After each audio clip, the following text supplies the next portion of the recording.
जय हिंद। श्रव्य एवं दृश्य तरंग से जुड़ने वाले युवा क्रांतिकारी वर्ग, कैसे हैं आप? उम्मीद करता हूं स्वस्थ, सजग व सक्रिय होंगे। आपकी सक्रियता एवं सजगता आपको नई बुलंदियों तक पहुंचाने में मील का पत्थर साबित हो। इसी उम्मीद रूपी नौका पर सवार होकर तथ्य तरंग से जुड़ते हुए आपको लिए चलता हूं उस काव्य जगत की ओर, जिसमें आपको दो कवियों के बारे में जानकारी मिलेगी, जिससे निस्संदेह परीक्षा में प्रश्न आते हैं। और वे हैं सगुण भक्ति के उपासक सूरदास एवं तुलसीदास।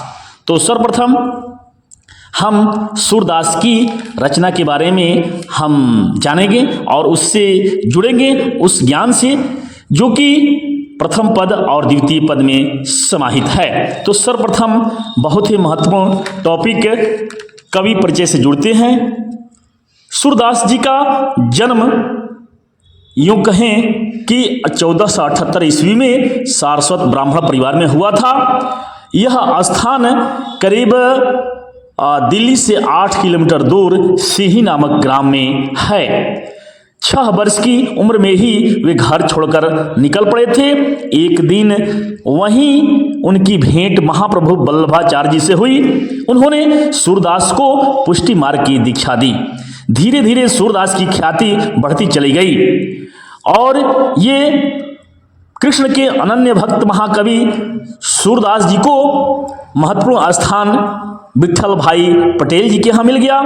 एक सफल गायक कवि के रूप में इनकी ख्याति को देखते हुए सम्राट अकबर ने उन्हें अपने दरबार में सम्मानित स्थान देने की इच्छा से बुलाया, लेकिन सूरदास ने इसके लिए अपनी स्वीकृति नहीं प्रदान की और इनका निधन 1583 ईस्वी में स्वीकृत माना जाता है।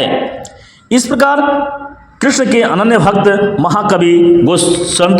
महाकवि सूरदास जी हिंदी साहित्य के मूर्धन्य कवि हैं, जो कि गायक के रूप में भी प्रसिद्ध हैं।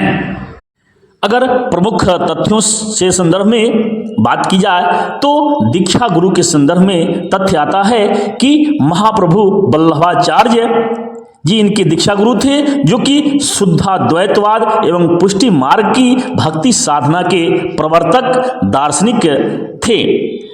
और इनकी विशेष रूप से रचनाएं जो हैं सो अर्थात साहित्यिक योगदान के संदर्भ में बात की जाए तो इस संदर्भ में तथ्य है कि सूरदास की काव्य भाषा सरल, सरस एवं प्रवाहपूर्ण रही है। इनकी प्रमुख शैली के रूप में ब्रजभाषा को ही इन्होंने चुना है और ब्रजभाषा में ही इनकी प्रमाणिक रचनाएं मानी जाती हैं।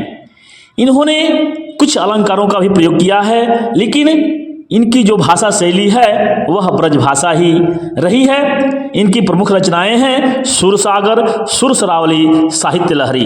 अर्थात प्रमुख कृतियों में प्रमुख रूप से प्रसिद्धि प्राप्त की हुई है सुरसागर, साहित्य लहरी, सुरसरावली। सुरसागर कवि की विश्व प्रसिद्ध प्रमुख रचना है। इनकी एक और रचना है श्रीमद् भागवत गीता। इसकी रचना श्रीमद् भागवत गीता के आधार पर 12 स्कंधों में की गई है। यह सुरसागर जो कि सर्वप्रसिद्ध विश्व प्रसिद्ध रचना है, इनकी विश्व ख्याति का प्रमुख आधार सुरसागर ही है। अर्थात ये प्रश्न आए कि सूरदास जी की विश्व प्रसिद्धि जिस रचना से मिली उस रचना का क्या नाम है, तो उत्तर आएगा सुरसागर। सुरसागर जिसकी रचना का आधार स्तंभ श्रीमद् भागवत गीता बना। अर्थात श्रीमद् भागवत गीता की पद्धति पर 12 स्कंधों में सुरसागर की रचना की गई है। सूरदास हिंदी की मध्यकालीन सगुण भक्ति धारा के कृष्ण भक्त शाखा के अन्यतम कवि हैं। वे वल्लभाचार्य जी के पुष्टि मार्गीय भक्त में अष्टछाप के उत्कृष्ट कवियों में श्रेष्ठ माने जाते हैं। इस प्रकार वे पुष्टि मार्ग के प्रधान भक्त कवि हैं। वल्लभ से दीक्षित होने के पूर्व वे दास्य, विनय और दैन्य भाव के आर्त पद गाया करते थे। दीक्षा के बाद सूर से ऐसे कुछ पद सुन करके गुरु ने उनसे कहा कि सुर होय के ऐसो घिघियात काहे को होय हो, कछु भगवत लीला वर्णन करो। अर्थात अपने गुरु से शिक्षा लेकर के, दीक्षा लेकर के वे श्री मुख से भगवत गुण का गुणगान करने लगे, उनकी लीला का गुणगान करने लगे और लीला गान की प्रेरणा उनकी स्फुरणा अपने गुरु से मिली और तब वे भक्ति भाव की ओर अग्रसर हो गए। वे लीला पद रचने और गाने लगे। सूरदास लीला रसिक कृष्ण भक्त के कवि बन गए।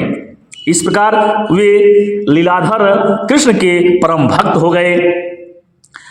उन्होंने कृष्ण कथा के उन भावात्मक स्थलों और प्रसंगों को चुना जिनमें उनकी अंतरात्मा की गहन मार्मिक अनुभूति बैठ सकी है और श्री कृष्ण के जन्म, शैशव, किशोरवय की अवस्थाओं से जुड़े हुए जो लीलाएं हैं उनको अपने काव्य का विषय बना करके उन्होंने रचनाएं लिखना शुरू कर दी।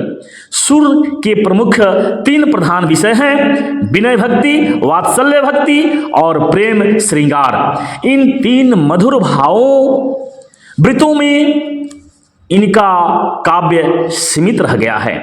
उसमें जीवन का व्यापक और बहुरूपी विस्तार नहीं है, किंतु भावों की ऐसी गहराई और तल्लीनता है कि व्यापकता और विस्तार पीछे छूट जाते हैं। वात्सल्य के तो वे विश्व में अद्वितीय कवि हैं। अर्थात वात्सल्य रस के संदर्भ में यदि बात की जाए तो वात्सल्य में ये विश्व के अन्यतम कवि माने जाते हैं। इस धरातल पर उनसे तुलना के लिए संसार में कोई कवि नहीं दिखाई पड़ता। वात्सल्य भाव के पदों की विशेषता यह है कि पाठक जीवन की निरस और जटिल समस्याओं को भूलकर उनमें तन्मय और विभोर हो उठता है। भक्ति और श्रृंगार को एक कर देने वाले उनके प्रेम के संयोग और वियोग दशाओं से संबंधित हजारों पद उन्हें सार्वभौम मानवीय हृदय का मर्मी ज्ञाता और गायक तथा चितेरा साबित कर देते हैं। इस प्रकार सूरदास की रचनाओं में साहित्य के अंदर की जो वात्सल्य रस है वह देखने को मिलता है और वात्सल्य का लालित्य पूरा उमड़ करके उनकी रचनाओं में सामने आता है। सूरदास की प्रमुख रचनाओं में ये जो पद हमें पढ़ने हैं इसमें मुख्य रूप से वात्सल्य भाव ही प्राबल्य रहते हैं। अब यदि सूरदास के दोनों पद की सार तत्व की बात कही जाए तो इस संदर्भ में तथ्य है कि दोनों ही पद वात्सल्य भाव से जुड़े हुए हैं और सुर सागर से संकलित हैं। अर्थात पद 1 और 2 दोनों ही सुर सागर से संकलित किए गए हैं, लिए गए हैं। इन पदों में सुर की काव्य और कला से संबंधित विशिष्ट प्रतिभा की अपूर्व झलक मिलती है। दोनों पदों में विषय, वस्तु चयन, चित्रण, भाषा शैली, संगीत आदि गुणों का उच्चतम शीर्ष रूप ही दिखाई पड़ता है। इन पदों में बालक कृष्ण के प्रति सुर की अनुपम श्रद्धा एवं प्रेम की अपूर्व छटा परिलक्षित होती है, दिखाई पड़ती है। इनकी प्रथम पद में और द्वितीय पद में दोनों में अपूर्व प्रेम कृष्ण के प्रति दिखाई पड़ती है और साथ साथ कृष्ण के प्रति जो अनुपम श्रद्धा भक्ति भाव है वह भी अपूर्व रूप से देखने को मिलता है। प्रथम पद में दुलार भरे कोमल मधुर स्वर में सोए हुए बालक कृष्ण को भोर होने की सूचना देते हुए जगाया जा रहा है।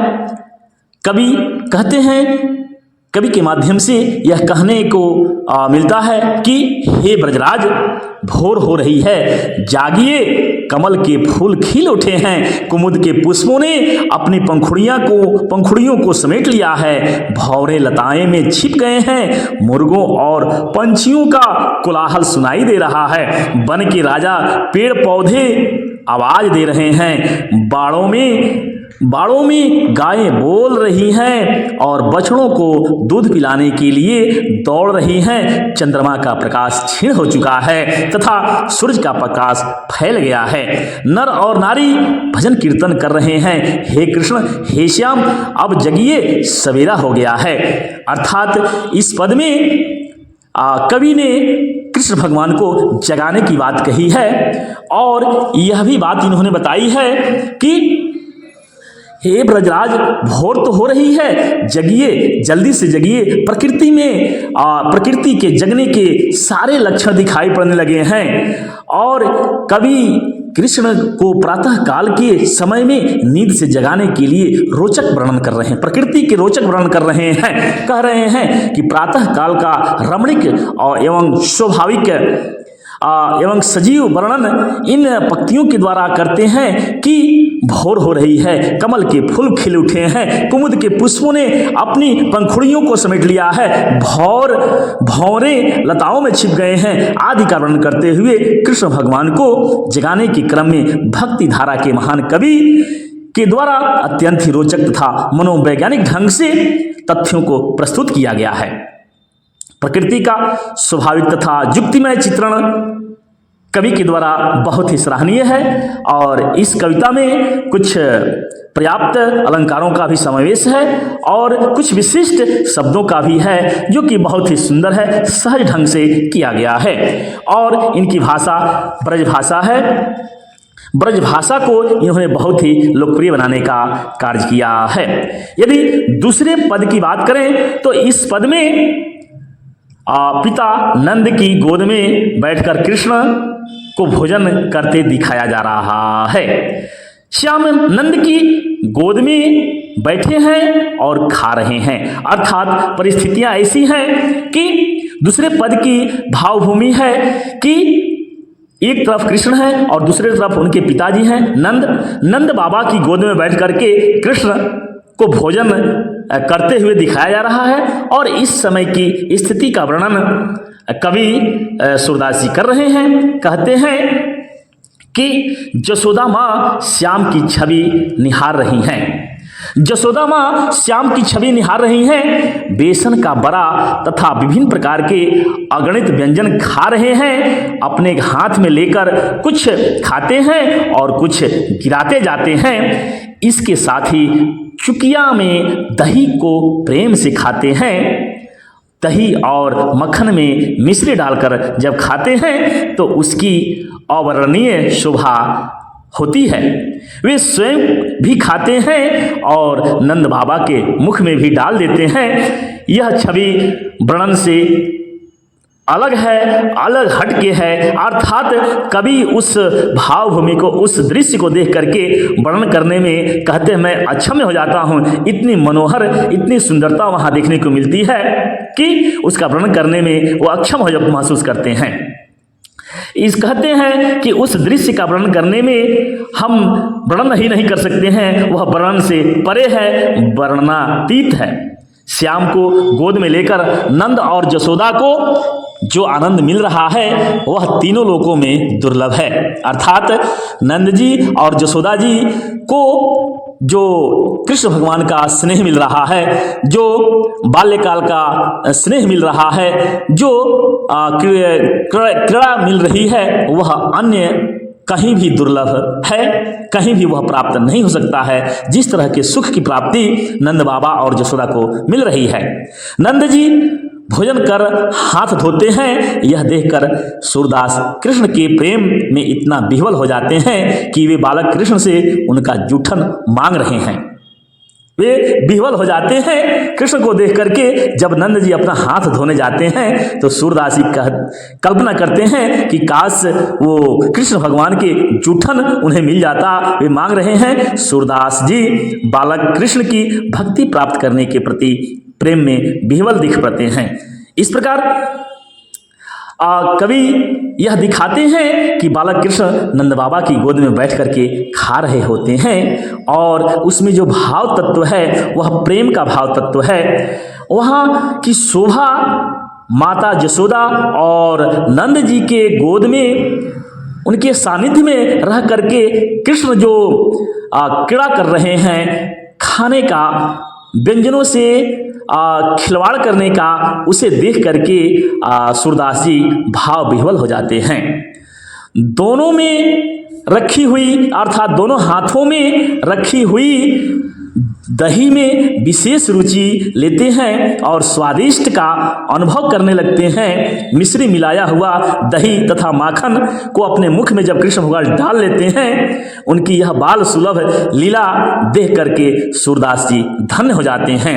वे स्वयं भी खा रहे होते हैं, नंद बाबा के मुंह में भी डाल रहे हैं। इस दृश्य को देख करके सूरदास जी भाव विह्वल हो जाते हैं और कहते हैं कि इस शोभा का वर्णन वह नहीं कर सकते हैं, जितनी खूबसूरती और जितनी रम्यमयी यह दृश्य है उसको वर्णन नहीं किया जा सकता है। जिस रस का पान नंद बाबा और जसोदा कर रही हैं वह अन्यत्र दुर्लभ है, इसकी भी कल्पना सूरदास जी कर रहे हैं कि यह जो रस का पान, जिस रस का पान सूरदास जी महसूस कर रहे हैं जसोदा और नंद जी के द्वारा पान करते हुए, उस रस को तीनों लोकों में कहीं भी प्राप्त नहीं किया जा सकता है। नंद जी भोजन करने के बाद कुल्ला करते हैं और हाथ धोने जाते हैं, तो वही जूठन को प्राप्त करने की लालसा सूरदास में हो जाती है और कल्पना करते हैं कि काश वह जूठन हमें मिल जाती तो मेरा भी भाग्य बदल जाता, मुझे सौभाग्य हो जाता। परंतु यह दृश्य देख करके सूरदास जी भाव विभोर हो जाते हैं। इस तरह से पद 1 में और 2 में काव्य रस के तहत श्रृंगार रस ही द्रष्टव्य है। वात्सल्य रस का भाव विभोर देखने को मिलता है। श्रृंगार रस के साथ साथ अर्थात कृष्ण की जो सजावट की गई है उसकी तो छटा निखर ही रही है, लेकिन वात्सल्य भाव का जो रूप है वह दर्शनीय है, वह अटूट है। यहाँ पर जो उसकी धारा प्रवाह हो रही है वह सूरदास जी के द्वारा वह अटूट है, वह अन्यत्र उपलब्ध नहीं है, दुर्लभ है।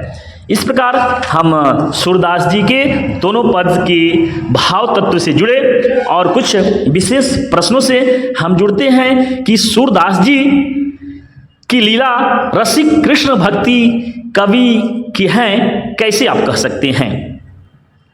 सूरदास जी ने कृष्ण के जन्म, शैशव और किशोर वय की विविध लीलाओं को विषय बनाकर काव्य सृजन किया है। अपने काव्य सौंदर्य से भावों एवं रसों को बढ़ा लिया है। सूर के काव्य में 3 मुख्य रूप से प्रधान विषय देखने को मिलते हैं: विनय भक्ति, वात्सल्य रस, श्रृंगार रस, प्रेम श्रृंगार रस। इन तीनों भाव वृत्तियों का उल्लेख उनकी रचनाओं में मिलता है और इन्हीं 3 मुख्य विषय से सूरदास जी अपनी सीमा काव्य की निर्धारित करते हैं। अर्थात सूरदास की रसिक जो लीला है कृष्ण भक्ति के संदर्भ में वह मुख्य 3 विषय पर आधारित है। पहला है विनय भक्ति, दूसरा है वात्सल्य भक्ति और तीसरा है प्रेम श्रृंगार भक्ति। इन तीनों भाववृत्तों को ही उन्होंने अपना आधार माना है।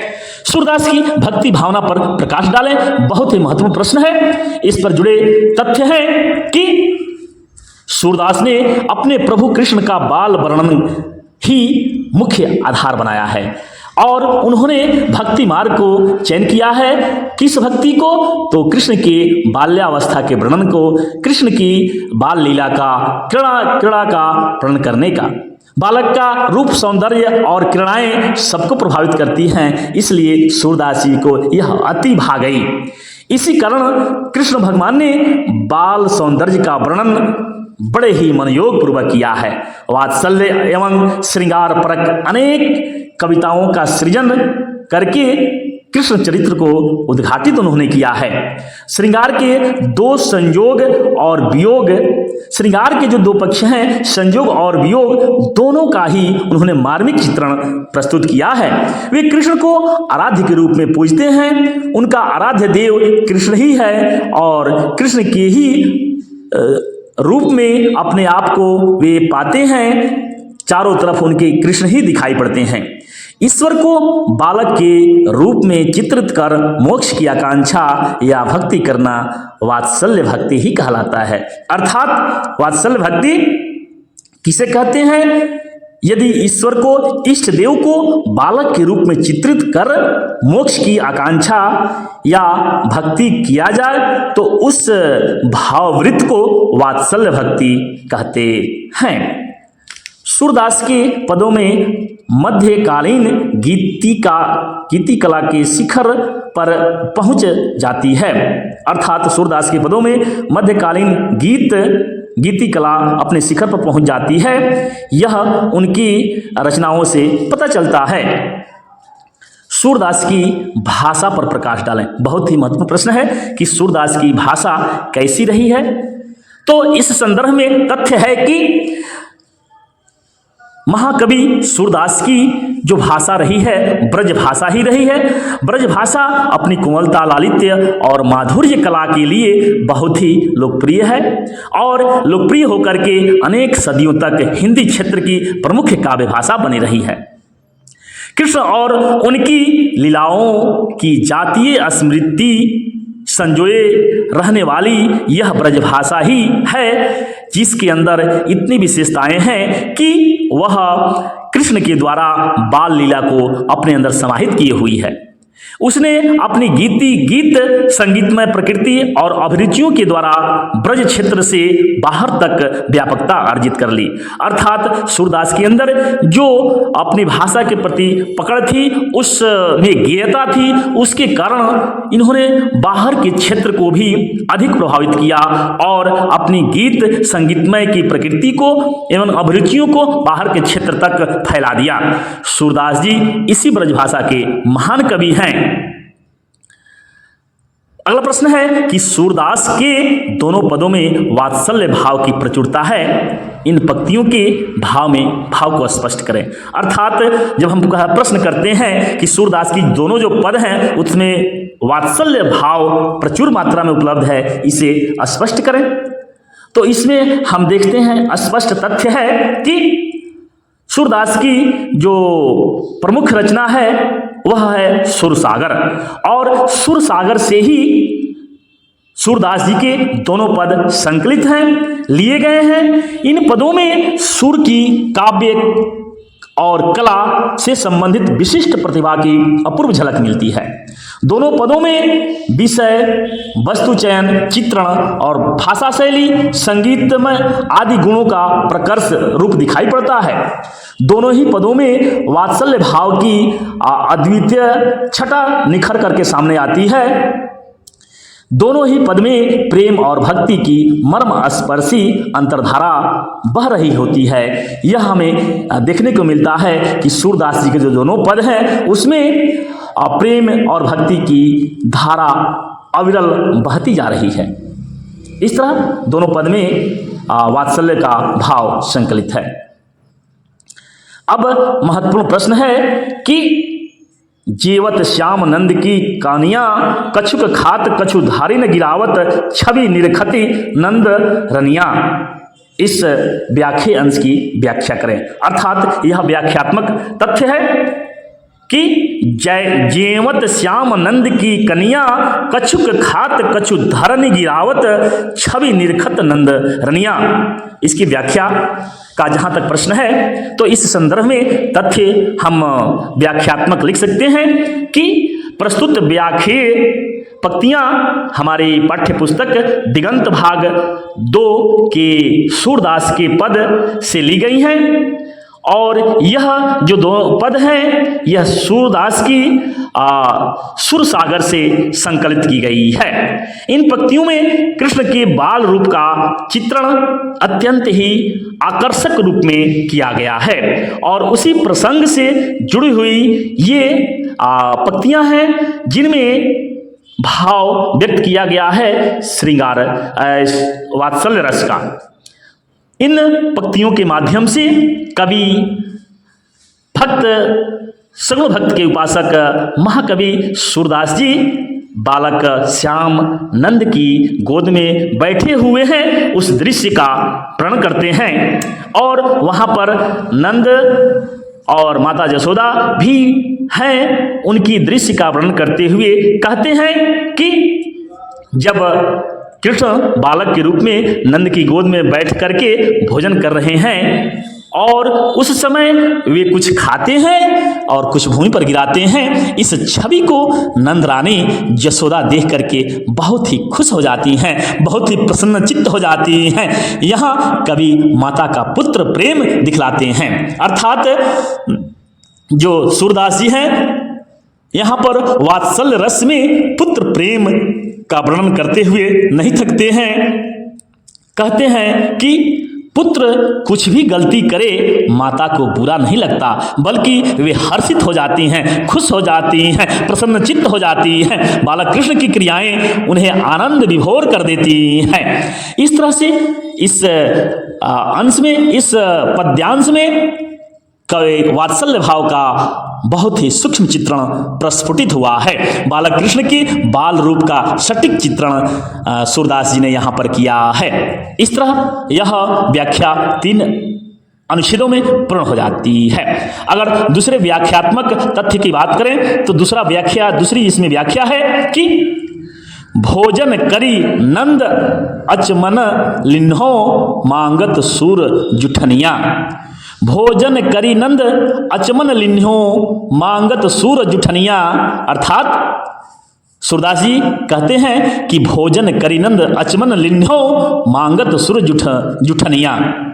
यह अगर इस व्याख्यात्मक अंश की व्याख्या पर हम ध्यान दें तो इसको यूं लिख सकते हैं कि प्रस्तुत व्याख्यात्मक पंक्तियां हमारी पाठ्यपुस्तक दिगंत भाग 2 के सूरदास की पद से ली गई हैं, जो कि सुर सागर से संकलित है।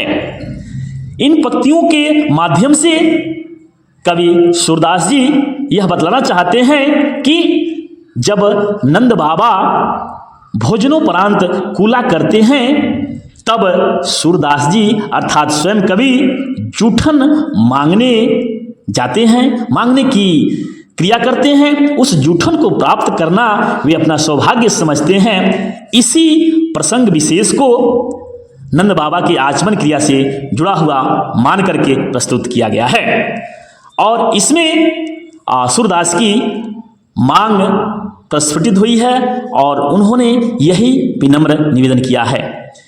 उक्त पंक्तियों के माध्यम से बाबा के बारे में यह बात कही गई है।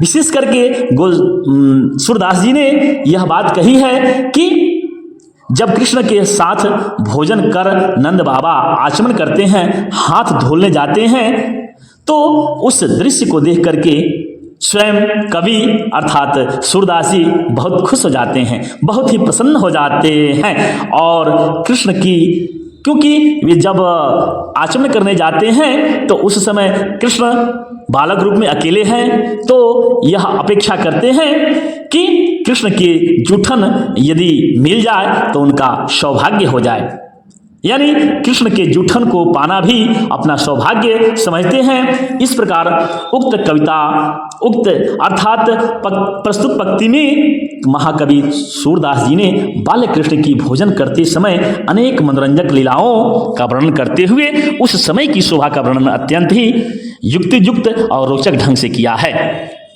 इस प्रकार कृष्ण की चंचलता, बाल सुलभता, निर्मलता और मनोहारी दृश्यों का वर्णन करके अपने आप को कवि भाग्यशाली समझते हैं, सौभाग्यशाली समझते हैं और अपने को धन्य समझते हैं। इस प्रकार अंततः हम तीसरे अनुच्छेद में लिख सकते हैं कि प्रस्तुत पंक्तियों के माध्यम से सूरदास जी ने कृष्ण की बाल लीलाओं का अलौकिक धरातल पर चित्रण कर सूरदास सामाजिकता का ही परिचय दिया है। सूरदास जी ने जो कृष्ण और नंद के साथ होने वाली क्रीड़ाएं हैं उनको महसूस किया है और उसको धरातल पर ला करके समाज के सामने एक नई लीला को प्रस्तुत करने का काम किया है। इस तरह से यह पाठ अर्थात सूरदास जी की रचना का अंत होता है। फिर यदि हम इसमें और भी विशेष प्रश्नों का ध्यान देना चाहें तो एक प्रश्न और भी विशेष आता है कि सूरदास जी की काव्य सौंदर्य के संदर्भ में जो बातें हैं वह अवश्य ही ध्यातव्य हैं। यदि हम देखते हैं कि आपुन खात नंदमुख नावत, आपुन खात नंदमुख नावत सोच भी कहत न बनिया, आपन खात नंदमुख नावत सोच भी कहत न बनिया। अगर अंततः इस पद्यांश के भाव तत्व की बात करें, काव्य सौंदर्य की बात करें, तो इसमें हम देखते हैं कि कृष्ण भगवान के बाल सुलभ व्यवहार का वर्णन इसमें किया गया है। कृष्ण भगवान स्वयं कुछ खा रहे हैं तथा कुछ नंद बाबा के मुंह में डाल रहे हैं। इस शोभा का वर्णन सूरदास जी कहते हैं कि अनुपम है। इसका वर्णन हम करते ही थक जाते हैं, कितना वर्णन करें वो कम ही पड़ जाता है। इसे ब्रज भाषा में लिखा गया है। इसमें वात्सल्य रस का अपूर्व समावेश है और पद्यांश में रूपक अलंकार का प्रयोग किया गया है। अब हम दूसरे कवि अर्थात संत शिरोमणि गोस्वामी तुलसीदास जी के जीवन परिचय और उनके पदों की भावार्थ और सारांश तत्व एवं प्रमुख प्रश्न से जुड़े हुए तथ्य को देखेंगे कि दूसरे जो सगुण उपासक कवि हैं संत शिरोमणि गोस्वामी तुलसीदास जी, उनके संदर्भ में तथ्य क्या हैं और उनके पद के सार तत्व क्या हैं तथा प्रमुख प्रश्न क्या हैं। तो आइए इससे जुड़ते हैं। सर्वप्रथम तुलसीदास जी के परिचय से संबंधित तथ्य पर हम ध्यान देते हैं, क्योंकि इनकी जीवनी से संबंधित भी वस्तुनिष्ठ प्रश्न अवश्य पूछे जाते हैं। तो इनके जीवन के संदर्भ में तथ्य है कि संत शिरोमणि गोस्वामी तुलसीदास हिंदी साहित्य के जगमगाते नक्षत्रों में वो नक्षत्र हैं, वो सूर्य हैं जिनकी आभा से पूरा साहित्य वांग्मय सदैव आभान्वित होता रहेगा और उनकी रचनाओं से भी वह लाभ प्राप्त करता रहेगा, क्योंकि उनकी रचनाएं इतनी उदात्त उच्च कोटि की हैं जो कि समाज को समय समय पर दिशा निर्देश देती रहेंगी और जुग जुग की समस्याओं को सुलझाती रहेंगी। ऐसे महान विभूति महान कवि गोस्वामी तुलसीदास जी महाराज का जन्म 1554 सावन के शुक्ल सप्तमी के दिन हुआ था और ईस्वी सन की बात करें तो इनका जन्म 1543 ईस्वी में हुआ था, राजापुर बांदा उत्तर प्रदेश। इनके बचपन का नाम राम बोला था, माता का नाम हुलसी एवं पिता का नाम आत्माराम दुबे था। इनकी पत्नी रत्नावली थी। विवाह के कुछ ही समय बाद वैराग्य के कारण इनसे बिछोह हो गया। जहाँ तक तुलसी के बचपन की जीवन का संदर्भ है तो इस संबंध में तथ्य है कि तुलसी का बचपन घोर कष्ट में व्यतीत हुआ। उन्हें माता पिता से बिछुड़कर अकेले जीवन जीना पड़ा और जीने के लिए बाध्य भी होना पड़ा। आरंभ में वे भीख मांग करके गुजारा करते थे। उनके गुरु का नाम नरहरि था। उनका विवाह दीनबंधु पाठक की पुत्री रत्नावली से हुआ। उसी के उपदेश से वे भगवान की भक्ति में लीन हो गए। सार्वभौम काव्य प्रतिभा से संपन्न महाकवि पर और इनके काव्य पर हिंदी भाषा साहित्य और समाज को बहुत ही गर्व है। हिंदी समाज और संस्कृति पर इनकी छाप इतनी गहरी और अमिट है कि उसका वर्णन नहीं किया जा सकता। गोस्वामी तुलसीदास हिंदी के मध्यकालीन भक्ति काव्य धारा के सगुण भक्ति के राम भक्त शाखा के प्रधान कवि हैं। उनका महाकाव्य रामचरितमानस हिंदी की श्रेष्ठतम प्रबंधात्मक कृति है। महामृत्युंजय महाकाव्य है जिसमें संपूर्ण परंपरा, युग जीवन, समाज एवं संस्कृति की समन्वित संश्लिष्ट अभिव्यक्तियां व्यक्त की गई हैं। राम कथा को लेकर लिखे गए काव्यों में आदि कवि वाल्मीकि की रामायण के बाद रामचरितमानस ही सर्वाधिक सफल, लोकप्रिय और उत्कृष्ट रचना है। शायद इसलिए आज रामायण के कहने पर मानस का ही बोध होता है और गोस्वामी तुलसीदास जी को वाल्मीकि का अवतार भी समझा जाता है।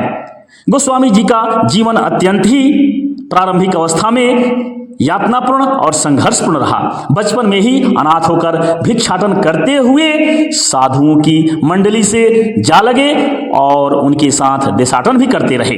स्वामी रामानंद की शिष्य परंपरा के उनके गुरु ने शिक्षा दीक्षा की व्यवस्था की।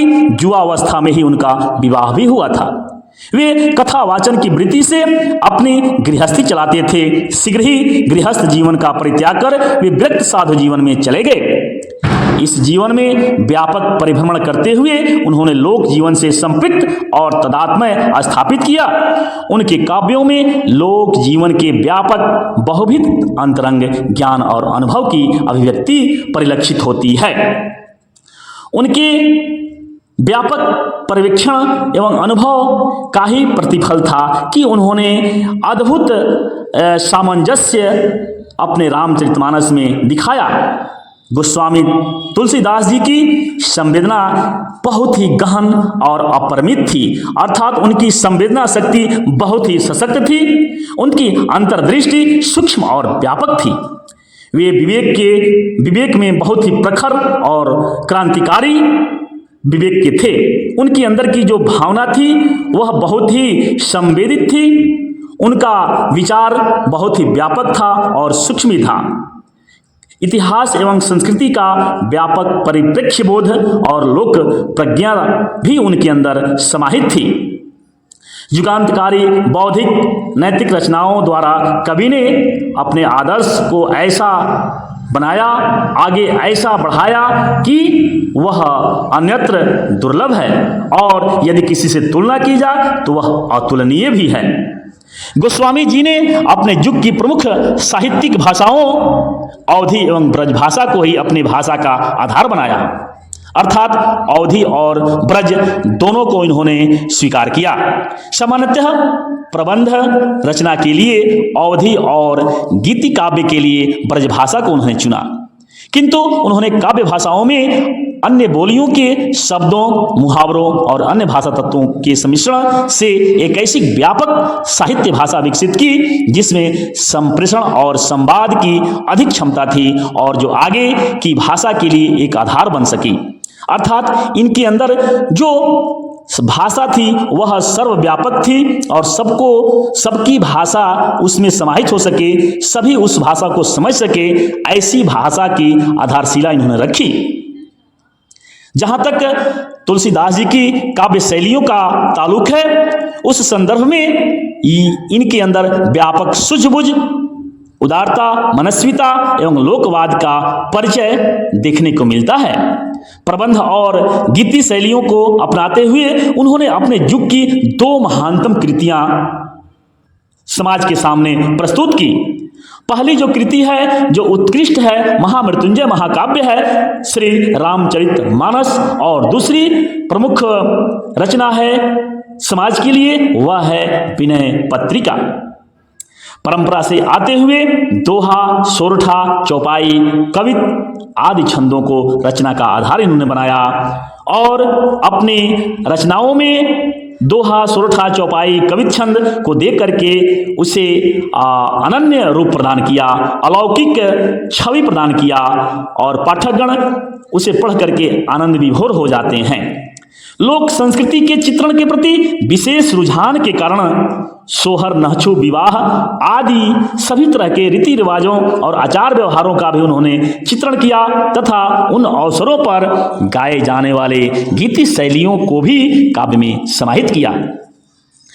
इन अभिव्यक्ति पद्धतियों द्वारा उन्होंने राम और उनकी कथा के प्रति अनुराग और भक्ति की लोक पावन गंगा जो समाज में प्रवाहित की वह द्रष्टव्य है और सबके द्वारा अनुकरणीय है। एक भक्त कवि और एक संत होते हुए भी उन्हें एक महान लोकनायक की प्रतिष्ठा प्राप्त है, अर्थात यह बिरले ही किसी को प्राप्त होती है कि वो भक्त कवि भी हो और संत भी हो, लेकिन लोकनायक की भी उसको पदवी मिल जाए, यह बिरले ही किसी को होती है। और यह पदवी संत शिरोमणि महाकवि गोस्वामी तुलसीदास जी को प्राप्त है कि भक्त कवि और संत होते हुए भी उन्हें लोकनायक की अन्यतम प्रतिष्ठा से विभूषित किया गया। हिंदी जनता के हृदय में शताब्दियों से विराज रही है और लोकमानस में जो स्थान तुलसीदास जी को हिंदी के माध्यम से मिला वह किसी दूसरे को नहीं मिल पाया। यह उनकी विशेषता का ही प्रतीक रूप है और उनकी विशेषताएं सबके अंदर समाहित हैं। आज भी वे महामृत्युंजय महाकाव्य श्री रामचरितमानस जी के चलते वे अजर अमर हैं और जब तक उनकी रचनाएं रहेंगी तब तक वे बने रहेंगे, वे मृत्युंजय महाकाव्य के चलते। अब उनकी प्रमुख जो पद हैं उनका सार तत्व से हम जुड़ेंगे जो कि समाज के लिए बहुत ही उपयोगी है और आपके लिए भी परीक्षा की दृष्टि से बहुत ही ध्यातव्य है। परीक्षा के लिए जो ध्यातव्य तथ्य है इनकी रचनाएं विशेष करके हमें ध्यान में रखनी होती है और सारी जो तथ्य हैं उनकी भाषागत विशेषताएं हैं, उनके साहित्य के प्रति जो रुझान है, ये सारी बातें हम अपने सोच समझ के लिए याद रखते हैं। विशेष करके जो रचनाएं हैं उन्हें परीक्षा में पूछा जाता है, जिनमें से प्रमुख है रामलला नहसु, जानकी मंगल, रामचरितमानस, विनय पत्रिका, बरवै रामायण, दोहावली, कवितावली, हनुमान बाहुक, वैराग्य संदीपनी। अर्थात ये सारी जो रचनाएं हैं संत शिरोमणि गोस्वामी तुलसीदास जी के द्वारा ही लिखी गई हैं। एक बार पुनः इसे सुने कि इनकी प्रमुख रचनाएं हैं रामलला नहछु, जानकी मंगल, पार्वती मंगल, रामचरितमानस, गीतावली, दोहावली, विनय पत्रिका, बरवै रामायण, कवितावली, हनुमान बाहुक और वैराग्य संदीपनी। इन सबों में रामचरितमानस तुलसीदास जी की सर्वप्रसिद्ध और लोकप्रिय ग्रंथ है। तुलसीदास जी की जो प्रसिद्धि और लोकप्रियता मिली, जो लोकनायक की उपाधि मिली, वह रामचरितमानस ही के चलते मिली है और यही रामचरितमानस उनकी लोकप्रियता का आधार भी बना है। इनकी काव्यगत विशेषताएं जो हैं वह है कि मर्यादा पुरुषोत्तम राम की भक्ति धारा, अर्थात मर्यादा पुरुषोत्तम राम को वे अपने इष्ट देव के रूप में मानते हैं और रामचरितमानस तथा विनय पत्रिका में उन्हीं की भक्ति भावना प्रस्तुत करते हैं। अब चलते हैं इनके पद के सार तत्व से जुड़ने के लिए हम प्रस्तुत होते हैं और इनकी कविता में पद हैं उनके सार तत्व हैं कि तुलसी के पद यहाँ दो समाहित किए गए हैं, दो प्रस्तुत किए गए हैं। प्रथम पद और दूसरे पद में दोनों में राम की भक्ति धारा ही प्रवाहित है। गोस्वामी तुलसीदास जी अपने पदों के द्वारा अपने हृदय की बातें माता सीता जी के समक्ष सादर निवेदित किए हैं। तुलसीदास जी ने अपनी रचनाएं ब्रजभाषा एवं अवधि दोनों में लिपिबद्ध की हैं। दोनों में ही वो अपनी भाषाओं को लिखने का काम किया है। प्रबंध काव्य के लिए उन्होंने अवधि भाषा का चयन किया है, जबकि गीत काव्य के लिए ब्रजभाषा को ही उन्होंने उपयोग में लाया है। इस प्रकार अगर हम बात कहें तो श्रेष्ठ और महामृत्युंजय महाकाव्य रामचरितमानस की रचना अवधि भाषा में हुई है और गेय के रूप में रहने वाली रचना विनय पत्रिका की रचना ब्रजभाषा में हुई है। राम कथा को लेकर लिखे गए काव्यों में आदि कवि वाल्मीकि की रामायण के बाद रामचरितमानस ही सर्वाधिक लोकप्रिय एवं उत्कृष्ट रचना मानी गई है, जो मर्यादा पुरुषोत्तम श्री राम के विविध रूपों पर प्रकाश डालती है और जीवन के विविध व्यक्तित्वों को, जीवन के विविध रूपों को मर्यादित स्तर तक ले जा करके छोड़ देती है, जो समाज के लिए ग्रहणीय है, प्रशंसनीय है और सराहनीय है। समाज यदि उसे अंगीकार करता है तो उसके लिए मर्यादा की सीमा बहुत हद तक सिद्ध हो जाती है और वो एक अद्भुत व्यक्तित्व बन करके उभरता है। इसके द्वारा गोस्वामी जी की राम भक्ति की निर्मल धारा सहज रूप में प्रभावित होती रही है उनकी रचनाओं में। अपने पद में तुलसीदास जी ने राम की भक्ति और अगाध श्रद्धा को अभिव्यक्त किया है और प्रथम पद में उन्होंने माता सीता जी के चरणों में यह वंदना की है, यह निवेदन किया है कि अपना मंतव्य वे चाहते हैं कि माता श्री प्रभु के चरणों में अर्पित कर दे। अर्थात संत शिरोमणि गोस्वामी तुलसीदास जी के अंदर की जो बात है, अंदर की प्रार्थना है, वह माता सीता के माध्यम से प्रभु के चरणों में पहुंच जाए, प्रभु उसे जान जाए। यह भाव प्रथम पद में संकलित है। गोस्वामी तुलसीदास जी प्रथम पद में यही व्यक्त करते हैं। वे माता जी से कहते हैं कि हे माँ, अवसर पाकर श्री राम को उनकी करुण तथा दीनहीन स्थिति का वर्णन कर दें। वह दीन, सभी अंगहीन, दुर्बल, मलिन और पापी उनका नाम लेकर अर्थात राम कथा कहकर अपना उदर पोषण कहते हैं। कहने का मतलब यह है कि तुलसीदास जी माता सीता के माध्यम से यह कहलवाना चाहते हैं कि हे माँ, प्रभु से यह कह दीजिए कि जो उनका भक्त है तुलसीदास, वह पापी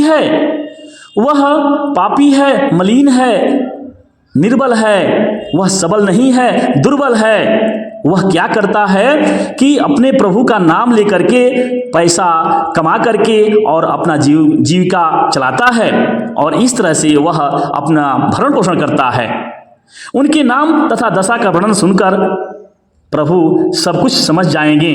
अर्थात अभिव्यक्त करते हैं तुलसीदास जी कि हे माँ, यदि आप प्रभु से निवेदन करेंगी तो वे मेरी दशा को सुन करके, मेरी जान करके समझ जाएंगे सब कुछ। कृपालु राम की कृपा से उनका बिगड़ा हुआ काम भी बन जाएगा। और इस तरह माता सीता से निवेदन करते हैं कि यदि आप निवेदन कर देंगी, प्रभु की कृपा हम पर हो जाएगी तो मेरा बिगड़ा हुआ काम भी बन जाएगा। जग जननी जानकी द्वारा इस भक्ति की रक्षा होगी।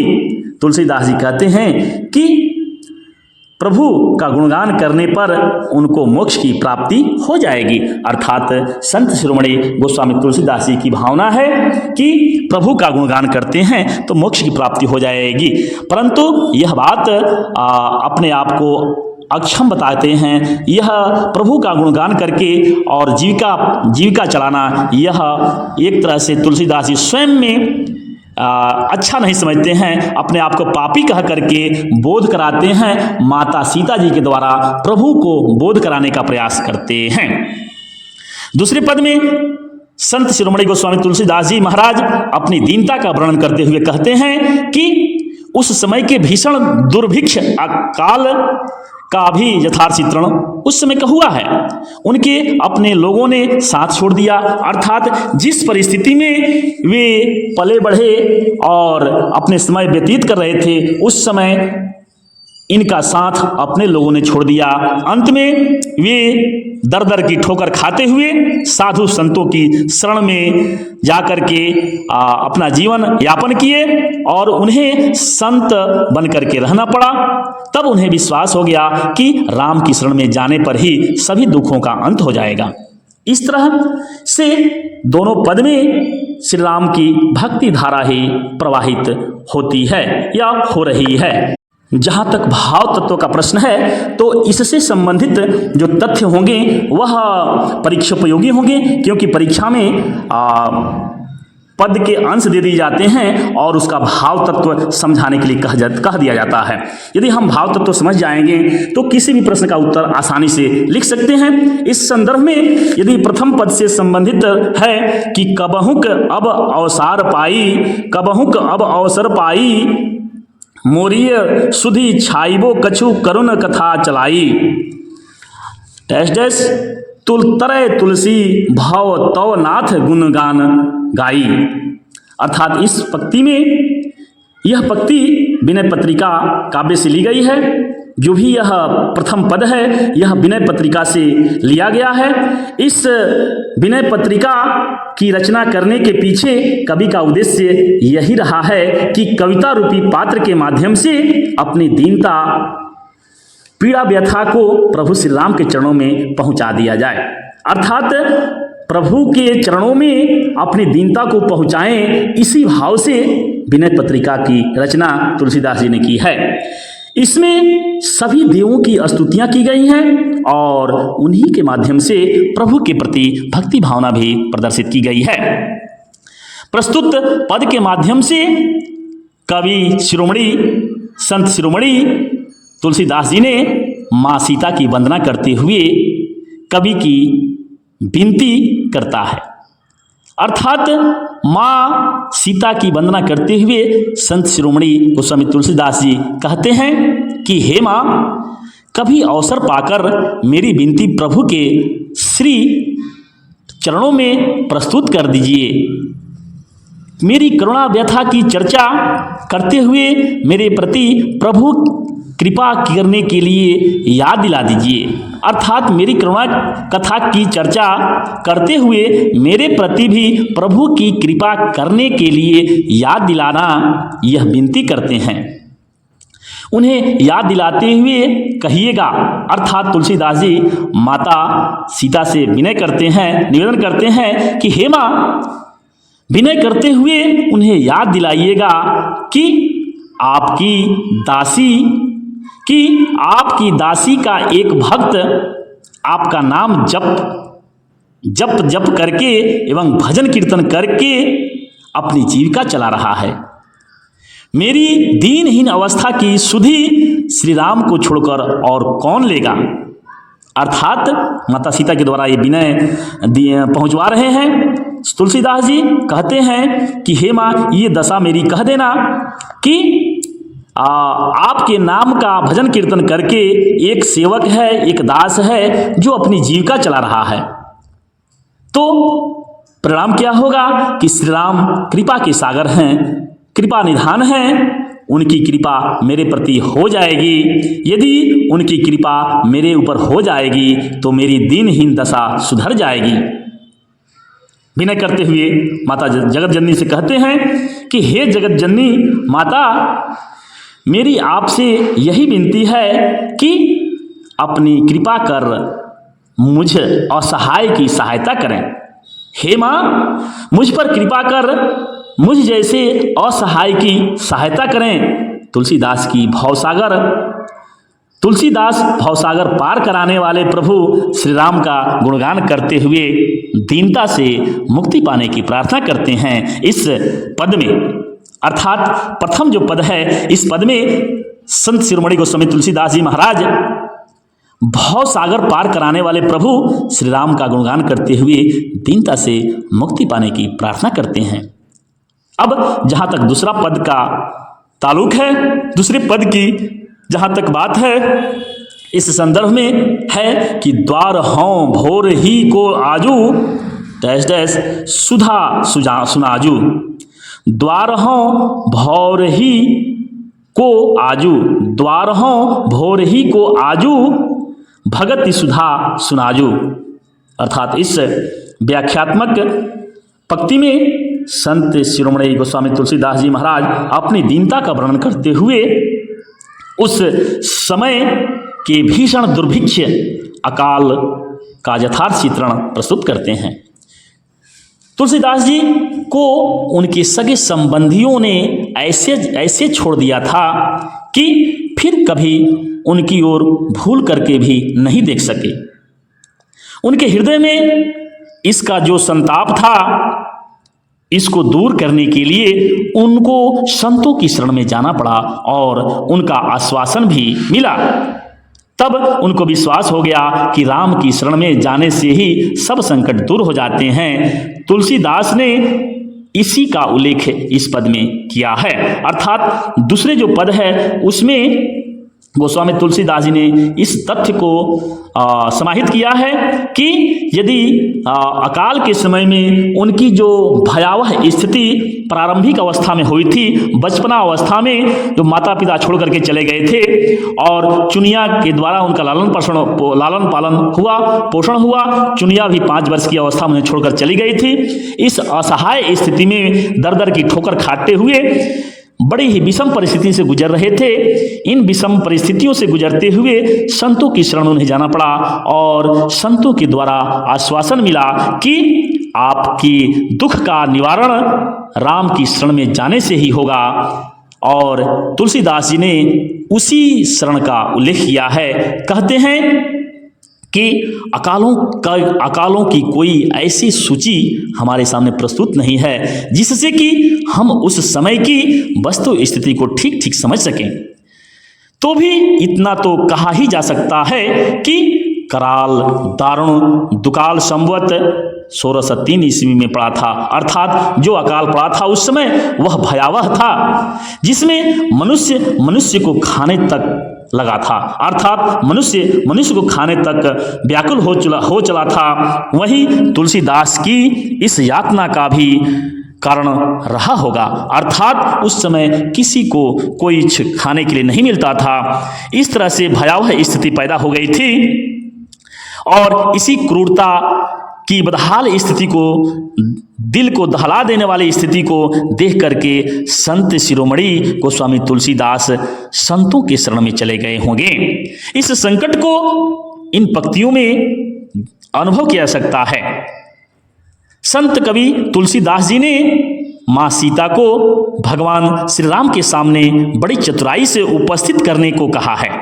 वे कहते हैं कि हे माँ, आप कहिएगा कि आपका दास आपका ही नाम लेकर जी रहा है। यह अस्पष्ट बात सुनकर श्री राम को स्वभावतया नाम जानने की उत्सुकता होगी।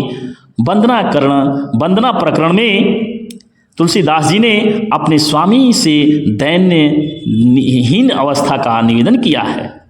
दैन्य निवेदन करके उन्होंने अपनी व्यथा कथा को प्रस्तुत कराने का काम किया है।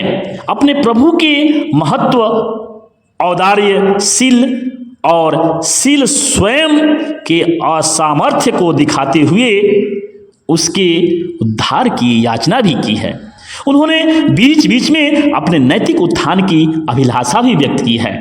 इस तरह से इस पद में चित्रण किया गया है कि तत्कालीन परिस्थितियां क्या थी और किस तरह से संत कवि शिरोमणि गोस्वामी तुलसीदास जी अपने दुख को माता जानकी के द्वारा प्रभु तक पहुंचाने में सफल होते हैं और प्रभु श्री राम का आशीर्वाद अपने ऊपर पाने की अभिव्यक्ति भी व्यक्त करते हैं। तो इस तरह से भाव तत्व और सार तत्व से जुड़े और आगे हम परीक्षोपयोगी प्रश्न देखेंगे जो कि परीक्षा में हूबहू आते हैं। तुलसीदास जी का जन्म कब हुआ था? उत्तर है 1543 ईस्वी में। तुलसीदास जी के शिक्षा दीक्षा के गुरु कौन थे? उत्तर है शेष सनातन जी, अर्थात शेष सनातन जी ने ही तुलसीदास जी के शिक्षा दीक्षा शुरू किए। शेष सनातन जी कहाँ के विद्वान थे? उत्तर है काशी के विद्वान शेष सनातन जी थे। काशी में कितने वर्ष रहकर तुलसीदास जी ने विद्याध्ययन किया? उत्तर है 15 वर्षों तक, अर्थात काशी में 15 वर्षों तक लंबे समय तक रह करके उन्होंने विद्याध्ययन किया। प्रश्न जो कि परीक्षोपयोगी हैं कि स्पष्ट करें, विवेचना करें कि गोस्वामी तुलसीदास हिंदी के शीर्षस्थ जातीय कवि हैं। इसके प्रत्युत्तर में लिखा जा सकता है कि हिंदी साहित्य के जगमगाते नक्षत्रों में संत शिरोमणि गोस्वामी तुलसीदास वे सूर्य हैं जिनकी आभा से पूरा हिंदी साहित्य वांग्मय आभान्वित होता रहा है और पूरे साहित्य वांग्मय को इनकी प्रतिभा, संपन्नता, महाकवि और काव्य पर पूरा गर्व है। साहित्य और समाज को गर्व अनुभव होता है जब इनकी काव्य प्रतिभा और रचनात्मक प्रतिभा सामने आती है। हिंदी समाज और संस्कृति पर इनकी गहरी छाप रही है। इन्होंने अपनी सूक्ष्म संवेदना के द्वारा, सामाजिक पकड़ और तत्कालीन अनुभूति के द्वारा जो अनुभव किया वह अन्यत्र दुर्लभ है। हिंदी समाज और संस्कृति पर इनकी गहरी छाप है। इनका रामचरितमानस हिंदी की श्रेष्ठतम प्रबंध काव्यों में अद्वितीय स्थान रखने वाला महामृत्युंजय महाकाव्य है। इस महामृत्युंजय महाकाव्य में संपूर्ण परंपरा, युग जीवन, समाज एवं संस्कृति की समन्वित संश्लिष्ट अभिव्यक्ति प्रदान की गई है। अर्थात रामचरित्र जैसे महाकाव्य में सभी संबंधों को सरलता के साथ और मर्यादा के साथ, मर्यादा के उच्च सीमा तक पहुंचा करके अभिव्यक्त किया गया है। किसी भी संबंध को मर्यादा के उच्च शिखर तक पहुंचाने में संत शिरोमणि गोस्वामी तुलसीदास जी पूर्णतः सक्षम हुए हैं। रामचरितमानस इतना सशक्त और लोकप्रिय रहा कि उनकी लोकप्रियता इसी रामचरितमानस के आधार पर हुई। उनकी सर्व समृद्धि और सर्वव्याप्ति, सर्व प्रसिद्धि रामचरितमानस के ही द्वारा हुई। रामचरितमानस सर्वाधिक सफल, लोकप्रिय एवं उत्कृष्ट रचना गोस्वामी तुलसी जी महाराज की है। इन्हीं गुणों के कारण संत शिरोमणि गोस्वामी तुलसीदास जी महाराज हिंदी के शीर्षस्थ जातीय कवि बने हुए हैं और सदैव रहेंगे। अगले प्रश्न जो कि बहुत ही महत्वपूर्ण है कि गोस्वामी तुलसीदास जी महाराज की संवेदना गहरी और अपरिमित थी, अंतर्दृष्टि सूक्ष्म और व्यापक थी, विवेक प्रखर और क्रांतिकारी भी था। इन पंक्तियों के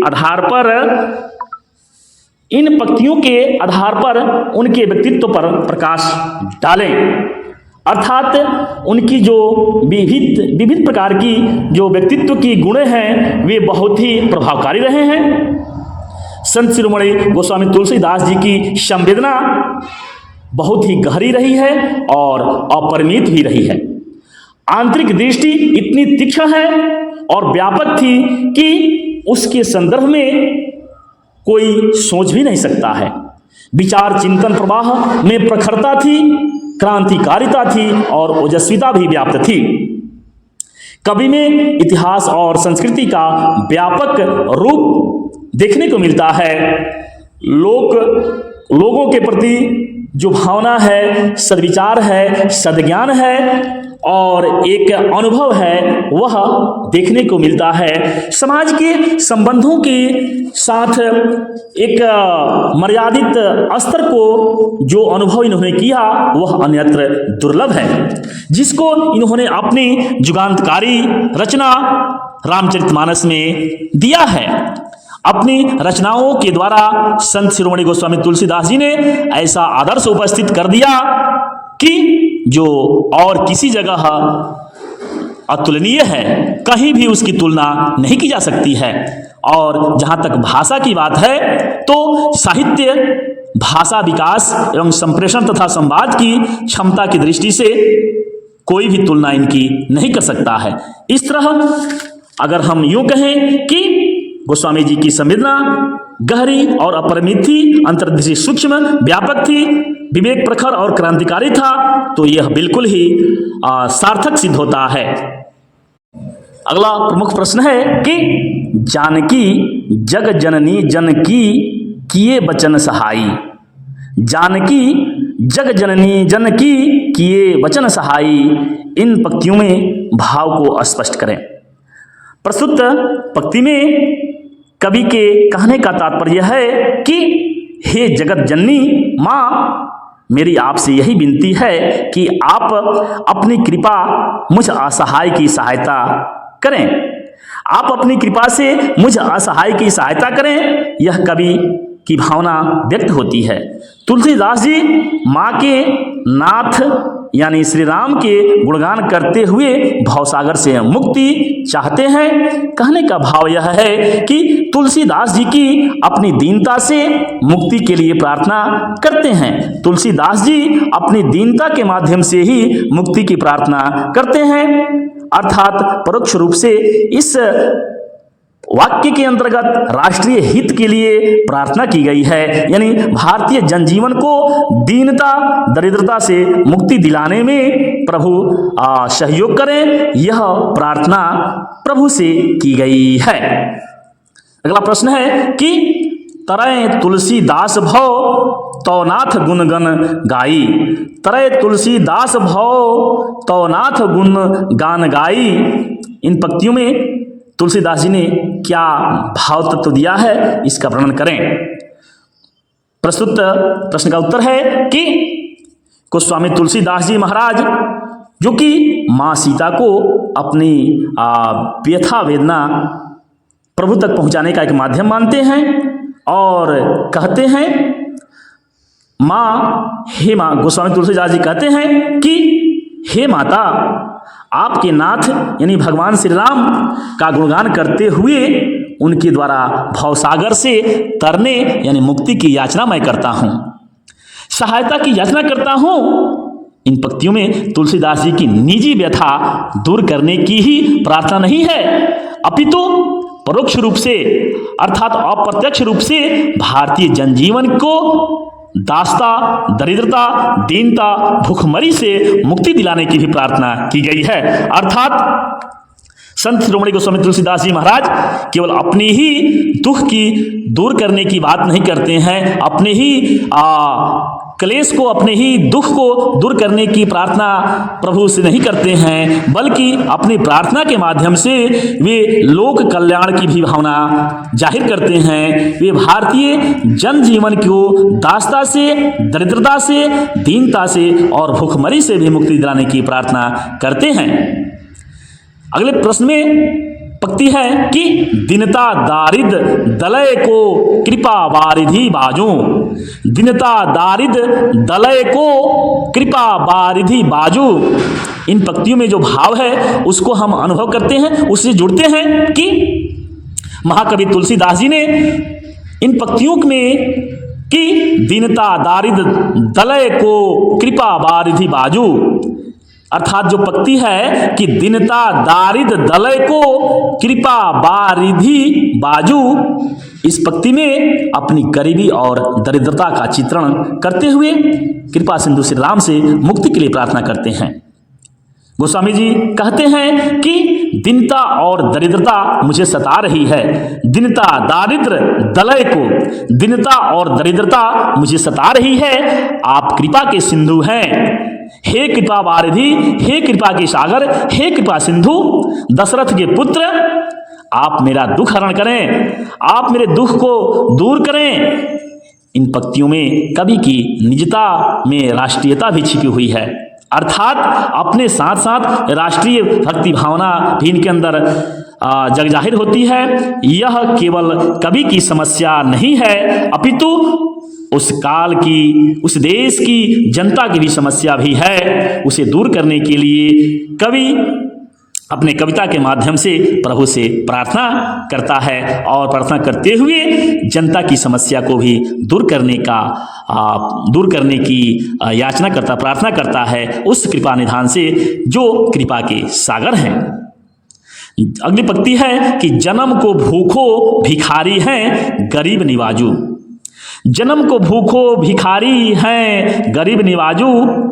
तुलसीदास जी के कहने का भाव इसमें है कि मैं जन्म जन्म का भूखा हूँ, जन्म को भूखो भिखारी हैं, अर्थात मैं जन्म जन्म का भूखा भिखारी हूँ। आप यानी श्री राम जी गरीबों को दुख करने वाले गरीब निवाजू आप हों, अर्थात आप गरीबों के दुख को हरने वाले हैं। जब पेट भरेगा तभी न भक्ति होगी, अर्थात मेरी समस्या का समाधान कीजिए। तत्युगीन समाज में रहने वाले जो लोग हैं उनकी सामाजिक कष्ट हैं, उन कष्टों को दूर कर दीजिए ताकि वे लोग भी आपकी प्रार्थना कर सकें और हम भी आपकी प्रार्थना कर सकें। इस तरह से संत शिरोमणि कवि गोस्वामी तुलसीदास जी महाराज जी ने पद के माध्यम से, पंक्तियों के माध्यम से अपनी वेदना को प्रभु तक रखी है और जनता की वेदना को भी प्रभु के चरणों में रखी है। कुछ व्याख्यात्मक प्रश्न हैं जो कि परीक्षा में निश्चित रूप से आते हैं और वे 5 नंबर के अंक होते हैं। तो आइए इस महत्वपूर्ण टॉपिक से, महत्वपूर्ण पद से हम व्याख्यात्मक पंक्ति पर ध्यान देते हैं। व्याख्यात्मक पंक्तियां हैं कि दीन सब अंगहीन छीन मलिन अधि अधाई। दीन सब अंगहीन छीन मलिन अधि अधाई। पंक्तियों की व्याख्या करें।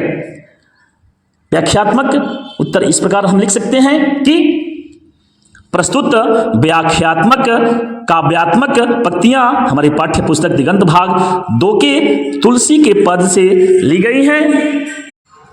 गोस्वामी तुलसीदास जी अपने पद में निज व्यथा को माँ सीता के माध्यम से श्री राम के चरणों में प्रस्तुत करवाना चाहते हैं। यह प्रसंग उसी के संदर्भ से जुड़ा हुआ है। प्रस्तुत पद्यांश के माध्यम से संत शिरोमणि गोस्वामी तुलसीदास जी अपने विनय पत्रिका में यह बताना चाहते हैं कि किस तरह से वे माँ सीता से प्रार्थना करते हैं और विनय अपना प्रभु के चरणों में रखवाते हैं। संत शिरोमणि गोस्वामी तुलसीदास जी माँ से कहते हैं कि हे माँ सीते, प्रभु से मेरी प्रार्थना को प्रस्तुत करते हुए कहना कि उनका भक्त दीन है, अंग विहीन है, छिड़काए है, मलिन है और पापी भी है। इन पंक्तियों में कवि अपनी निजी पीड़ा साधन विहीन जीवन, साधन विहीन जीवन, मन मलिनता, दुर्बलता और अपने आप को पापी मनुष्य के रूप में चित्रित करते हुए मुक्ति पाने के लिए प्रार्थना करता है। साथ ही माता सीता के माध्यम से सिफारिश भी करवाने के लिए सविनय विनती करता है और करते हुए कहता है कि हे प्रभु, उस दास पर दया कृपा करते रहिए और दास पर कृपा कीजिए। तुलसीदास जी ने अपनी इन कविताओं के माध्यम से समग्र भारत की पीड़ा व्यथा, दीनता, हीनता, दुर्बलता, घोर पापी मन की व्यथा का चित्रण करते हुए अपने काल की दीनहीन दशा का सही रेखांकन किया है। तीसरा अनुच्छेद होगा कि प्रस्तुत पंक्तियों के माध्यम से संत शिरोमणि गोस्वामी तुलसीदास जी महाराज जी ने तत्जुगीन सामाजिक विसंगतियों, पीड़ाओं, अभावों, शोषण, दमन और अत्याचार का सटीक वर्णन किया है, उसका सटीक जिक्र किया है और जिक्र करने में काफी सफलता भी प्राप्त की है।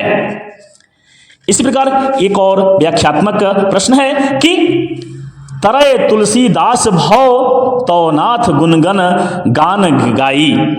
तरय तुलसीदास भव तो नाथ गुणगान गाई। पंक्तियों की व्याख्या करें। तो इसकी भी व्याख्या 3 अनुच्छेद में हम यूं ही कर सकते हैं कि प्रस्तुत व्याख्यात्मक पद्यांश हमारी पठित पाठ्य पुस्तक दिगंत भाग 2 के तुलसीदास के पद शीर्षक पाठ से ली गई है, आकलित है, उद्धृत है। इन पंक्तियों का प्रसंग तुलसीदास जी का माता सीता की सहायता द्वारा भवसागर से मुक्ति के लिए श्री राम की कृपा याचना से संबंधित है। अर्थात इस पंक्ति में तुलसीदास जी के द्वारा प्रभु से मुक्ति पाने की याचना समाहित है। दूसरा अनुच्छेद होगा कि प्रस्तुत पंक्तियों के माध्यम से तुलसीदास जी की विनय पत्रिका की उक्ति है कि गोस्वामी तुलसीदास जी कहते हैं कि हे जगत जननी माँ सीता, हे जगत जननी माँ सीते, आप मेरी सहायता करें, इस अनाथ की सहायता, असहाय की सहायता करें। आपकी सहायता एवं वचनों द्वारा मैं तर जाऊंगा, भवसागर से पार हो जाऊंगा, भवसागर से पार कर जाऊंगा, क्योंकि मैं श्री राम का गुणगान करता हूं। आप अपने वचनों द्वारा सहायता करते हुए मेरी विनती को श्री राम के चरणों में पहुंचाने की कृपा कर दीजिए। इन पंक्तियों के द्वारा श्री गोस्वामी तुलसीदास जी महाराज ने राष्ट्रहित, लोकहित के दुखों, कष्टों, शोषण, दमन से मुक्ति पाने के लिए भी प्रार्थना माता सीता के द्वारा प्रभु तक पहुंचाने में किया है और इस प्रार्थना में वे सफल होते हैं।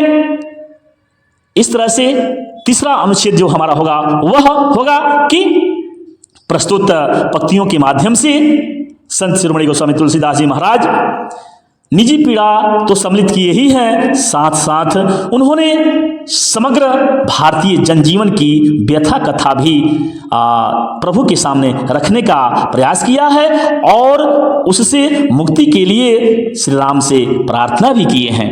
इस तरह से यह प्रश्न बहुत ही तार्किक है और परीक्षा में आने के योग्य है।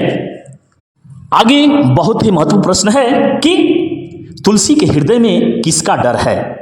तुलसी के हृदय में किसका डर है? इसका उत्तर इस प्रकार है कि तुलसीदास जी की दयनीय अवस्था में उनके सगे संबंधियों आदि किसी ने भी उनकी सहायता नहीं की। उनके हृदय में जो संताप था, जो पीड़ा थी, जो कष्ट था, उससे मुक्ति पाने के लिए उन्हें संतों की शरण में जाना पड़ा और उन्हें वहाँ इसका आश्वासन भी मिला कि श्री राम के शरण में जाने से ही सब संकट दूर हो जाएंगे।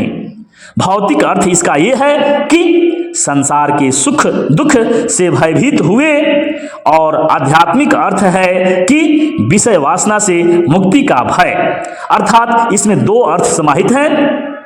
भौतिक अर्थ यह है कि संसार के सुख दुख से वे भयभीत हुए और आध्यात्मिक अर्थ यह है कि विषय वासना से मुक्ति का भय भी उन्हें है। कवि की उक्त पंक्तियों में द्व्यर्थी अर्थ समाहित है, क्योंकि कवि ने भौतिक जगत की अनेक व्याधियों से मुक्ति पाने की भी प्रार्थना की है और भगवत भक्ति के लिए समर्पण भाव की ओर ध्यान भी आकृष्ट किया है।